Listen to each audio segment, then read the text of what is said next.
That afternoon, the sky cast a heavy, dull gray over the countryside, as if the light were slowly being drained away. The wind wasn't strong, but the stifling heat lingered in the air, making it difficult to breathe. In front of the small house, the leaves rustled softly, whispering of an impending misfortune. In the small kitchen, Uyen stood by the fire, slowly stirring the boiling pot of porridge. Steam billowed, enveloping her thin face. The stinging smoke reddened her eyes, and tears welled up. She quickly wiped them away, a nameless emptiness rising within her. For some reason, since evening, she had felt uneasy, as if an invisible hand were squeezing her heart. She looked up at the yard. The dirt road in front of the house was deserted. No cars, no people, only wind and dust. Why hasn't he arrived yet? Uyen whispered softly, her voice fading into the quiet space. She had been waiting for a long time, since the afternoon sun still glimmered on the rooftops, since the pot of sweet soup hadn't even boiled yet. The CEO had made an appointment, and for Uyen, promises were something she always trusted absolutely. However, the longer she waited, the heavier her heart became, as if a stone were weighing on her chest. Uyen tried to reassure herself. Maybe he really was busy. Maybe she was just overthinking things. But no matter how hard she tried, the uneasy feeling wouldn't go away. It crept into every thought, every breath, making Uyen feel strangely exhausted. As dusk began to fall, the CEO's figure finally appeared at the end of the alley. Uyen breathed a sigh of relief, her heart pounding as if a heavy burden had been lifted. She hurried out, her eyes filled with both joy and a hint of reproach. The CEO smiled slightly, explaining that he had been busy and was therefore late. Uyen nodded, not asking any further questions. She didn't want to spoil that rare moment of meeting with unnecessary questions. In the small house, a bowl of sweet soup was placed on the table. The steam rising carried a gentle aroma, making the space less stuffy. Uyen watched the CEO eat each spoonful of soup, her gaze focused, as if this moment alone was enough to make her forget her recent anxieties. She talked about her mother, about her childhood days learning to cook by the stove, and about how she wanted to make sweet soup for him to cool down in the hot weather. The CEO praised it, half-jokingly saying that if things continued like this, he would become addicted to Uyen's sweet soup. Uyen smiled, a gentle smile, but deep in her eyes, there was something fragile, something easily broken. She said, "Just tell me when you want to eat, and I'll cook." After saying that, Uyen suddenly felt empty inside. Outside, the wind began to grow stronger. The sky darkened unusually quickly, as if the afternoon hadn't even ended before night had swallowed it all. The next morning, in another place, the atmosphere was completely different.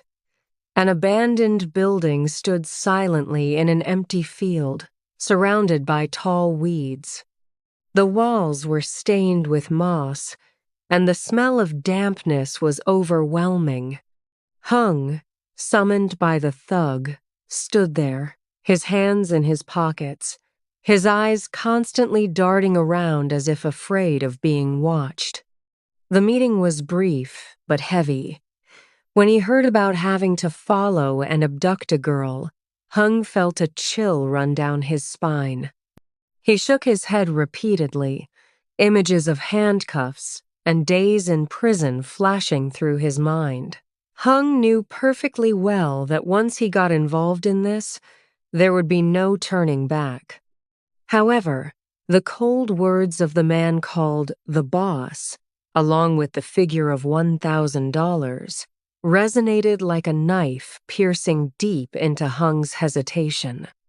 He was promised $400, enough to change his current impoverished life. Not only that, there were also subtle threats that if he didn't comply, he wouldn't be left in peace.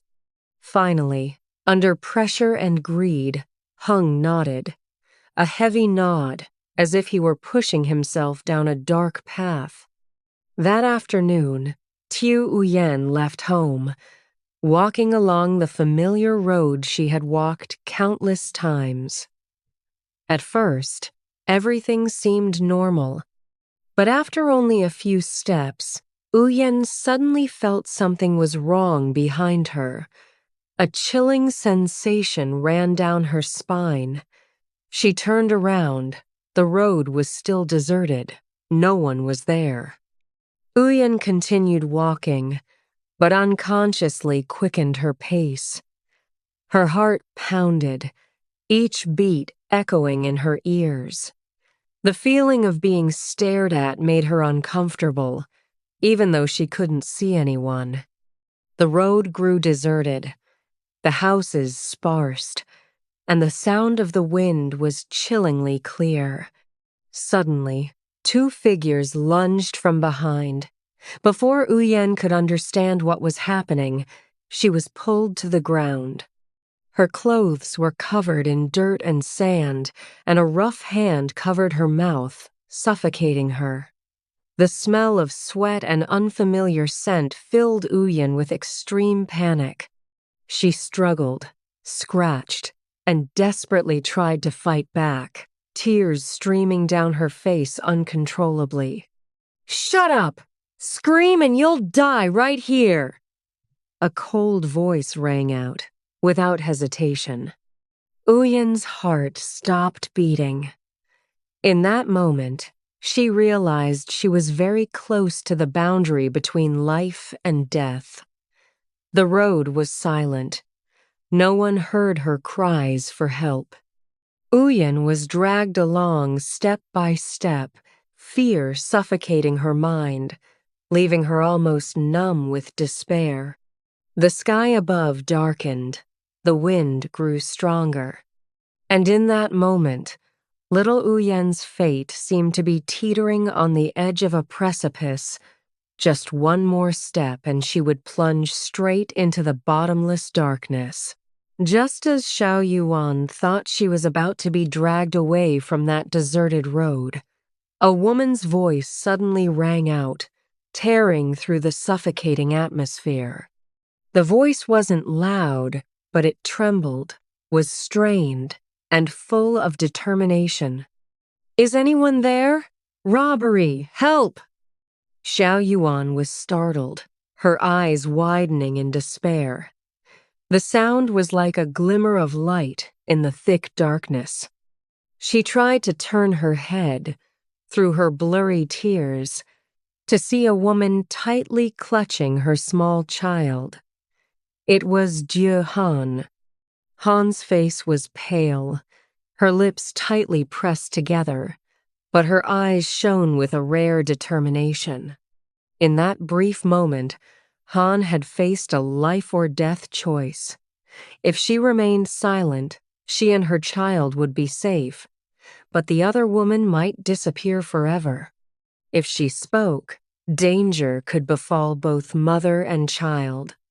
Han's heart pounded, each beat urging her to recall her own helpless days, when she longed for someone to reach out and help her, but no one did. And then, Han screamed again, louder, stronger, as if pouring all the courage of a mother into that cry for help.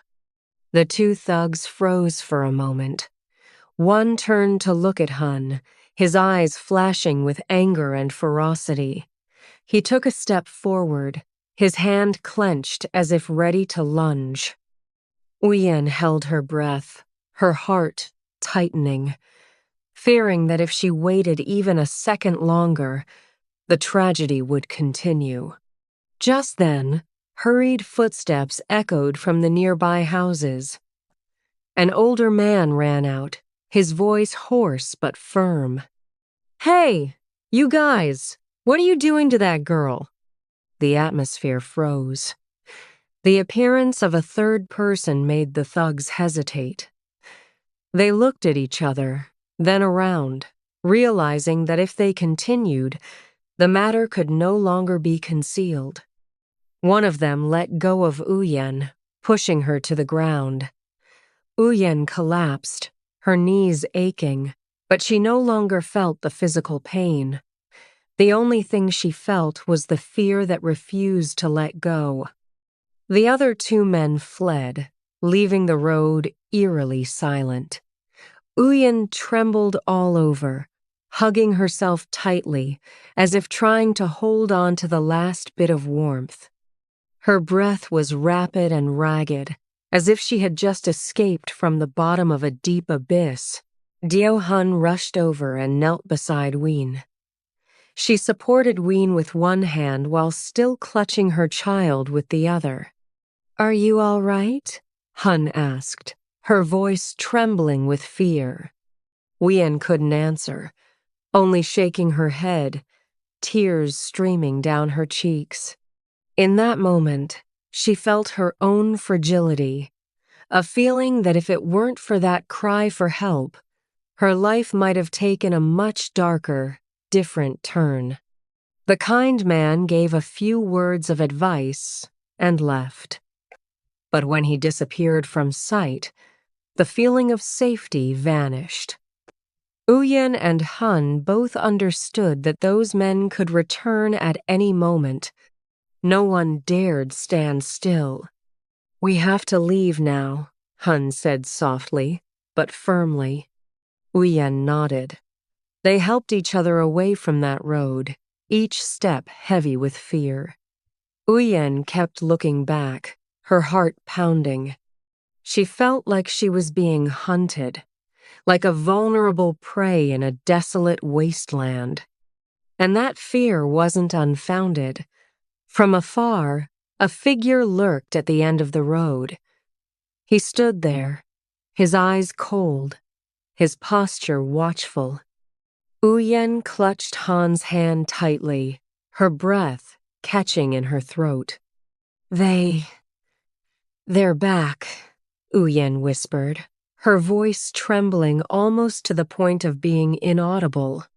Han looked down at her sleeping child in her arms. Little Tom stirred slightly, as if about to wake. Han's heart tightened. If the child cried, it would all be over. There was no time to hesitate. Han made a reckless decision to cross the overgrown garden behind them, wading across the small river to avoid their gaze. They moved very quietly. Each step was cautious, as if walking on thin ice. The river water was icy cold, seeping into Uyen's skin and making her shiver. Han bit her lip, one hand covering her child's mouth, the other holding Uyen tightly. Only one thought occupied her mind. She had to survive at all costs. Finally, the small house appeared before them. The door closed behind them, separating them from the danger outside.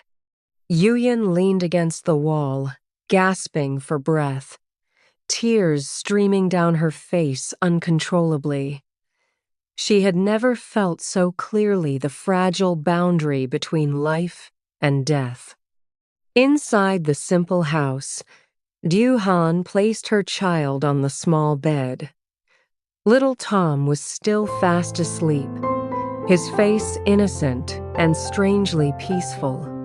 Looking at her child, Han realized her hands were still trembling. She sat down, feeling as if she had just escaped an endless nightmare.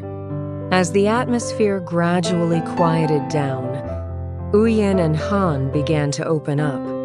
Uyen recounted her life, about her stepfather forcing her into marriage, about her fearful escapes, about the feeling of being driven to the brink.